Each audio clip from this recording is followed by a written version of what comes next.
Grand Starix mga idol. Ipapakita ko sa inyo mga idol kung paano po i-utrohon ang setting aning mga timing niya mga idol, gawa na setting kaning iya sa crankshaft mga idol, na-set up na nato sa top dead center. Kunya kani mga idol may atong utrohon. Ang problema nga lang ini mga idol, di nato diretso pag adjust ning iyang kadina mga idol, kay bangga siya din mga idol, bangga sa iyang plate mo nang ato ni siyang iatras. So namantay puller ato ni siyang buluton siya, tanggalan nato ning kadina para atong i-adjust siya mga idol.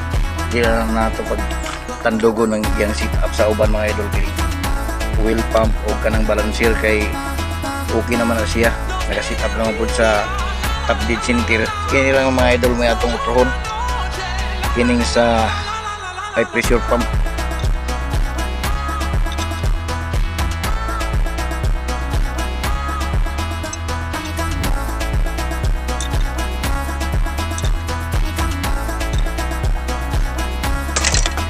So na timing na nato mga idol ang iyang top dead center na ang iyang sa sprocket sa kuan fuel pump.